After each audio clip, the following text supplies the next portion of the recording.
Hey, what's going on? Charles Austin here, and let's be fit forever. So, yes, I am. Am I back? I'm back.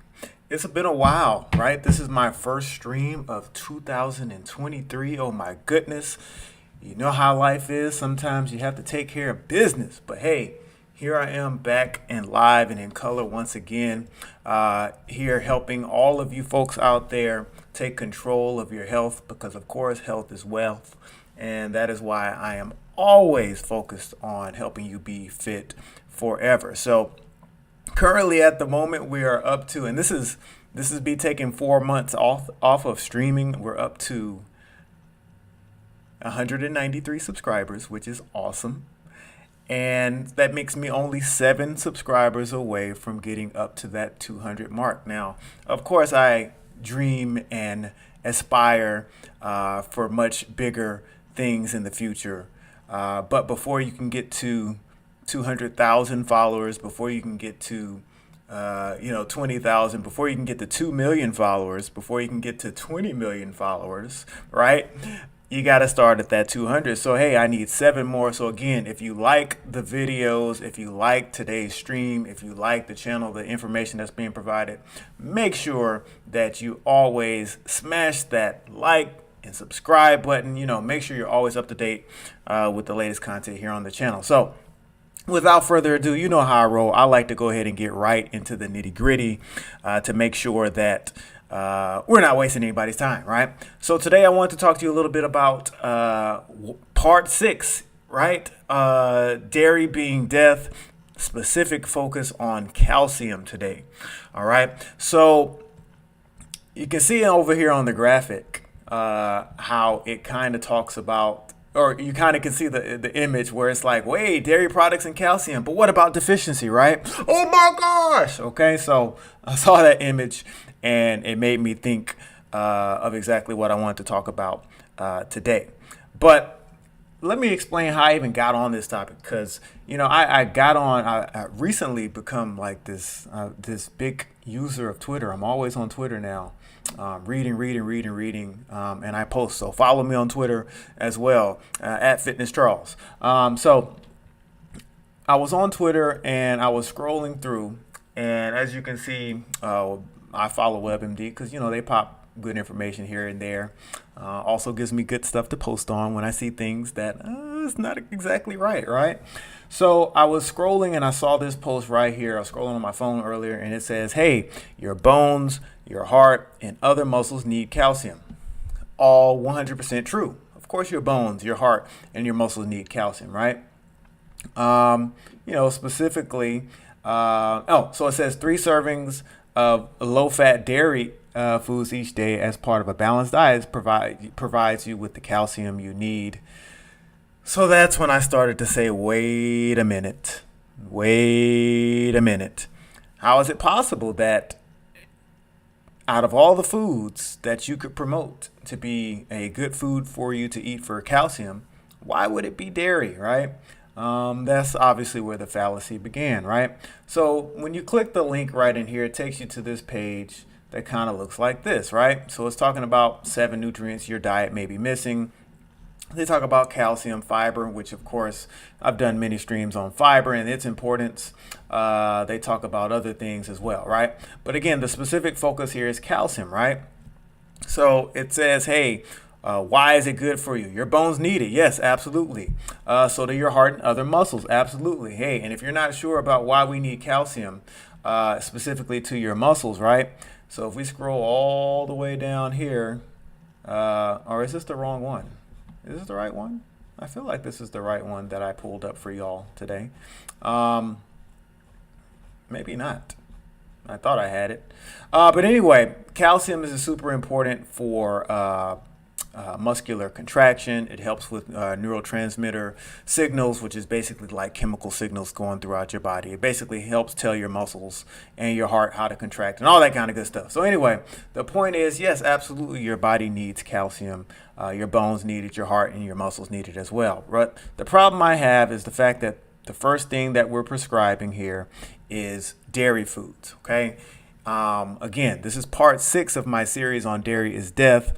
So there are plenty of reasons for us to avoid consuming dairy, right? And getting calcium is one of them. We're going to talk about that today. But the thing is that no matter where you go, right? No matter where, wrong link again. Doesn't matter where you go. So if you go to the Cleveland Clinic, it's going to have calcium-rich foods. And this literally has a picture of a guy eating an ice cream cone. Out of all the things that he could have been eating, he's eating an ice cream cone on the cover of this calcium-rich food. So they're literally talking about dairy. If you go here, let's see, where does it start? After they start talking about how much you need, there you go, bam, right there. Foods that are rich in calcium, dairy. So you're thinking, hey, I'm on the Cleveland Clinic. That's a good place to go, right? Doesn't matter if you go to Mayo Clinic, which again I love, right? They provide lots of good studies, lots of good information. But on this one, we're just missing the boat a little bit, right? Here we go. Dairy products. First thing on the list. It's not the fact that it's on the list. It's always the first thing that you see, right? Now, they put the other things that we'll talk about later, right? We'll talk about that later. But the first thing on the list is dairy. Well, hey, what if you go to Healthline, right? Now, this one's a little bit different. The first thing they actually listed was seeds, which is cool. We'll talk about that in just a little bit. But again, look at this image here, and they're talking about dairy, and then again they start talking about cheese as a source of calcium, yogurt as a source of calcium, what else? Whey protein as a source of calcium. All of those are dairy products. Okay, so again, doesn't matter where you go. And then of course, if you go to WebMD, healthy foods high in calcium, well, where are we going to get to it? What's the first thing up there? Dairy products, number one. Dairy products is always number one. So it's interesting that no matter, and we can clearly see that it's not alphabetical, right? Some people might say, oh, it's alphabetical. No, well, I'm pretty sure canned salmon starts with a C, salmon. I said it wrong. Salmon, for all you salmon lovers out there. Canned salmon starts with a C, as you can see, and it's definitely not an alphabetical list. So it's always the dairy product listed first, right? So we always want you focused on, hey, if I need calcium, if I need more calcium, I got to make sure that I am consuming these dairy products, right? So what is the reason why we should be avoiding using dairy as our primary source of calcium, right? Well, I'm gonna let somebody else explain it to you a little bit. But basically, it hovers around this term called metabolic acidosis, right? And basically, metabolic acidosis is a situation to where your body builds up too much acid, right? Your pH, if you will, is tipping towards acidic when we should be tipping towards alkaline, right? If you remember from back in science classes, back in your high school, middle school days, you know, acids and bases, right? pH scale, right? So we want to make sure that we're tipping a little bit toward the more alkaline stage or side. But when we're consuming too much dairy, milk, animal proteins, all that kind of stuff, we're tipping ourselves towards more of the acid part of the pH scale. And this can cause problems inside the body. So again, I told you I'm going to let somebody else explain it to you a little bit, just to give you a break from me. So check this video out. I'm not going to play the whole thing. But we're going to start it about right here. Whole foods contain calcium, an essential nutrient for bone health. It is argued that we need the higher amounts found in dairy. Children and aging women in particular have been singled out to drink more and more and more milk. What do you think the most important nutrient we get from dairy products is, like milk? Calcium. Calcium. Calcium. Calcium. Calcium. Calcium. For calcium. Calcium. So real quick, that's not the entire video. I'm going to play the rest in just a second. But just think about how we started this conversation, right? The question is, If we're consuming dairy, like what are we getting? Everybody says calcium, calcium, calcium, calcium, calcium, calcium, calcium over and over again. Try it yourself. Ask somebody off the street. Ask your mom. Ask your neighbor. Ask somebody, what do you think the biggest benefit of drinking milk is or consuming dairy products? And see if they don't also say calcium, all right? So I'm going to let it play. No more interruptions, I hope. We'll see. The science in terms of dairy's role in healthy bones is pretty strong. And in fact, the National Osteoporosis Foundation, of course, utilizes that science in their recommendations. Osteoporosis is a degenerative bone disease, which has been widely linked to a lack of calcium. If this is true, nations with a high intake of dairy products, which are a major source of calcium in a westernized diet, should have low levels of osteoporosis. But according to a study done by a distinguished Harvard researcher, nations with high levels of calcium intake tend to have high levels of hip fractures, which is a key indicator for osteoporosis. And so, in fact, the higher the dairy consumption, the higher the rate of osteoporosis. Exactly the opposite of what the dairy industry has been telling us for so long. One of the primary mechanisms for that is that animal protein tends to create an acid-like condition in the body called metabolic acidosis. To combat this condition, the body draws upon its most readily available acid buffer, namely calcium in our bones. As the calcium is extracted to neutralize the excess acid, our bones are weakened. All right, so that's in a nutshell what we're talking about. All right, so when you have a situation where you have too much acid in your body, too much acid in your blood, again, you're tipping that pH scale too far to the acidic side, then your body it's smart, right? It's trying to keep itself alive at all times. So what it's going to do is, as you saw in the video, it's going to steal and it's going to rob your bones of calcium to try to get the acidity down. Okay, so it's basically, in a nutshell, if you will, if your blood pH is too high, right, and we need to get it down to this level, right? So if you're consuming lots of animal protein and you're consuming lots of dairy products, right, because milk and cheese and all that stuff has lots of animal proteins in it, specifically cow proteins, if you will. But if you need to get your pH level down to here, what's going to happen is your body is smart. It's saying, in order for me to stay alive and function, I have to bring my pH level down. And the only way I can do that is to rob my bones of calcium to help minimize the acidity in the blood. So over time, when your body's doing that too often, you're going to be increasing your risk for osteoporosis and other things, because we don't want to be robbing the bones of calcium. But anyway, here's another quick little study on this exact same topic, right? So here's where we're talking about the effect of acid on bone.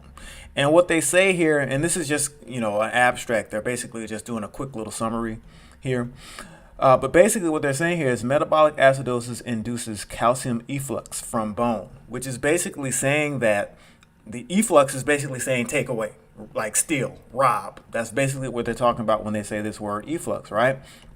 And the process buffers the additional hydrogen ions. And they're just talking about the acidity now, okay? So again, like in the video I just showed y'all, it's a buffer, okay? So if the acidity level is too high, we need something to buffer it. We need something to help out with this high acidic level in our blood.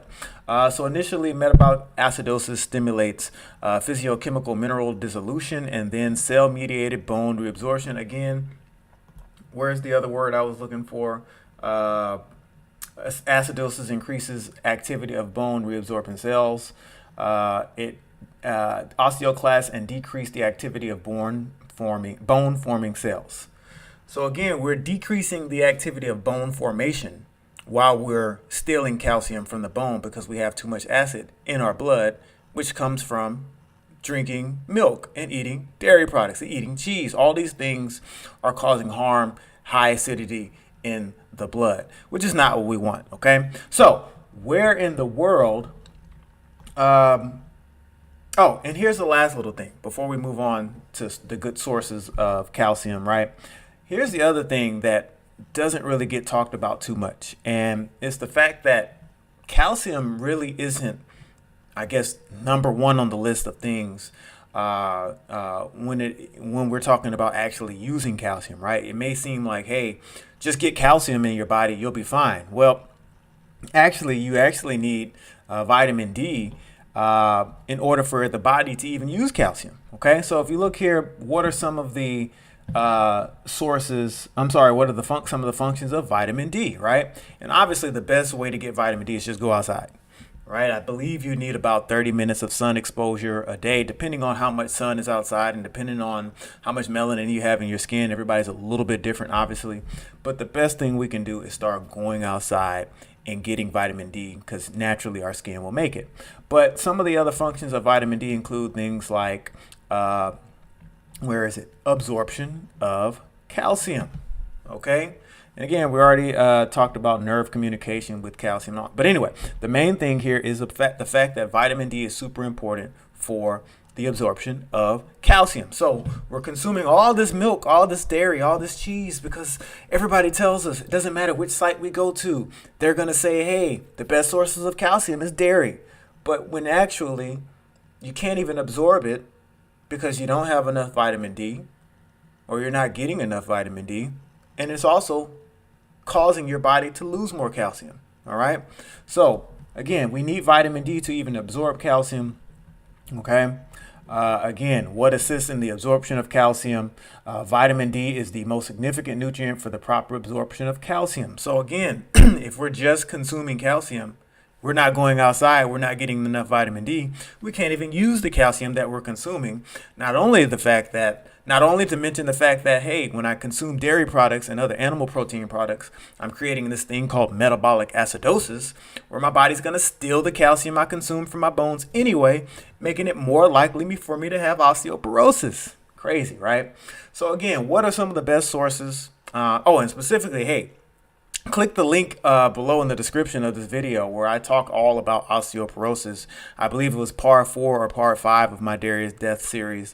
But make sure you click that link as well to check out if you want to hear a little bit more about osteoporosis and why you shouldn't consume dairy products, all right? But as far as the best sources, I figured, why not go to what started all of this, right? Remember, I told you we started with WebMD earlier today. So here we go again. If you want to talk about where can you get sources of calcium? And I find the title of this article a little comical because they're just saying for vegans. No, this is for anybody, right? If you don't classify yourself as vegan, or if you see the word vegan as something like, oh my gosh, I shouldn't be that, right? This should just say foods high in calcium. If I was writing this article, it would say foods high in calcium, not for vegans. But anyway, again, remember we started with WebMD, so we already talked about why we need calcium. Plenty of different things. We talked about nerve signals. We talked about muscles. Obviously the bones. Also blood clotting, which is something we didn't talk about really today. So lots of things that you need calcium for. So what are the best ways to get calcium that don't include dairy products? Because again, that's going to be a no-no. Figs. If you haven't had figs before, man, you should. They're delicious. All right, kale. I didn't have any kale in this one. You see how green this one is? I'm kind of at the bottom of it now. But this one was a spinach, strawberry, mango, chia seed, flaxseed smoothie that I'm finishing up here.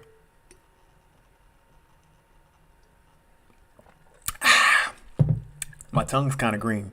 But anyway, kale. So I had spinach in there, didn't have any kale, but lots of leafy greens are good sources of calcium. Soybeans, and again, with soybeans, make sure they're non-GMO, organic, whole soybeans. You don't want to have all the processed soy, right? Stick to edamame, stick to organic, 100% organic. All right, bok choy. We got broccoli. We got oranges. Now, who doesn't like oranges? Oranges, orange juice, things like, who doesn't like that, right? Seeds, and they're talking about poppy, pumpkin, sesame, chia seeds, which I just had in my smoothie, right? Beans as well. And then look at this list here. This is a list that's basically telling you how much calcium is per serving, right? This is amazing. So I'm not going to read the whole list, but look at it. It's labeled with plenty of different types of green vegetables: arugula, turnip greens, collards, spinach, mustard greens, so etc. So if it's a leafy green in some form or fashion, it's probably going to have a little bit of calcium as well. We got molasses, cabbage, broccoli, asparagus, onions, sweet potatoes, green beans, all right, okra. I mean, the list goes on and on, right?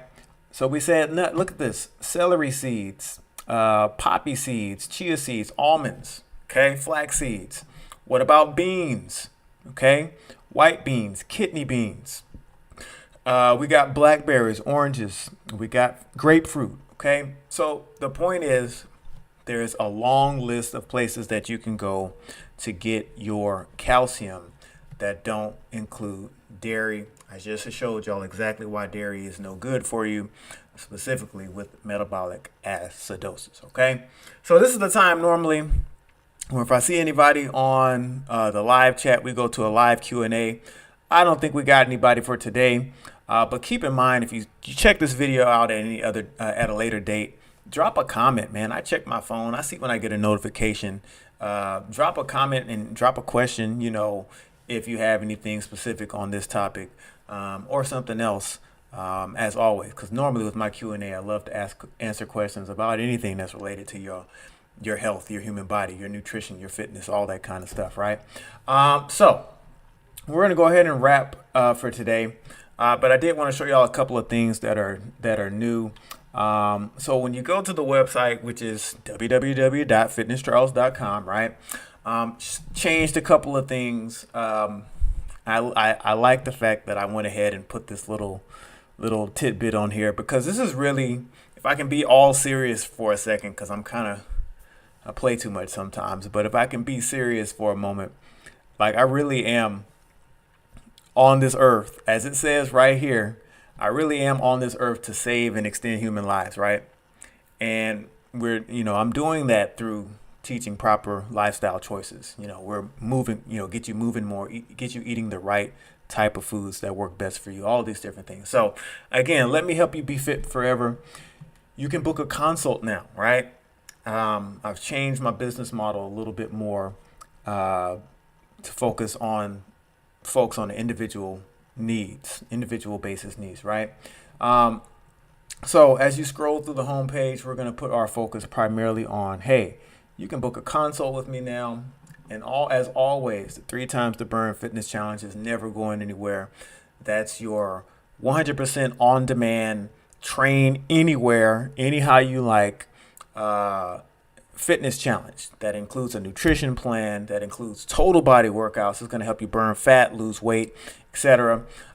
So we can always get that rolling. You can hit the get started. But again, back to book a consult. Click that button. It's going to basically tell you about all the things that I can help you out with one-on-one. So we can talk one-on-one for 30 or 60 minutes, whatever works best for you. If you need help with meal prepping or workout planning or how to get your daily calorie needs, right? I'm working on a video on that one soon to talk about that, but that's something we can talk about. Goal setting as well. If you're dealing with any diabetes, heart disease, cholesterol, right? Any type of chronic disease. Or if you're somebody who is an athlete and you're like, yo, I do, specific sports. What kind of training, what kind of nutrition, what kind of things should I be doing for my sport, etc. We can talk about any of those things. It has my hours of availability right here, Monday through Thursdays and Saturdays as well. And it also, has complete instructions of how you get started, how you sign up, request your time. It has the rates on there, so you don't have to ask any questions like, well, I wonder how much. Everything's right there in front of you. Okay, there's the rates as well, and it's also showing. I'm going to add some more options here later on, but right now I have my Cash App, PayPal. Those are other ways. Hey, if you want to do a quick one, this is exactly shoot me the payment. We schedule our time and we get everything knocked out. So again, that's something that I want to make sure everybody's aware of, that's out there. It's right there from the home page. You can find this on your mobile device as well. All right. But that is all I got for y'all today. So again, as always, make sure that you like this video. If you love the channel, which I'm sure you will once you check out the content, subscribe to the channel so that you're always up to date with the latest notifications here. We want to get up to that 200 number as soon as possible so we can be on our way to 2,000 and then 20,000 and then 200,000 on our way to 2 million. I guess I'm just going to stick with that 2 for now until we get a different number. All right. So make sure you subscribe to the channel as well. As always, I'm streaming most of the time when I get back to my regular schedule. Normally, we'll be here Mondays and Wednesdays around 7 p.m. Central Time. But we'll see how that goes as I get myself back into the groove of things. But as always, be happy, be healthy, and be fit forever. And I'll see y'all next time. Bye-bye.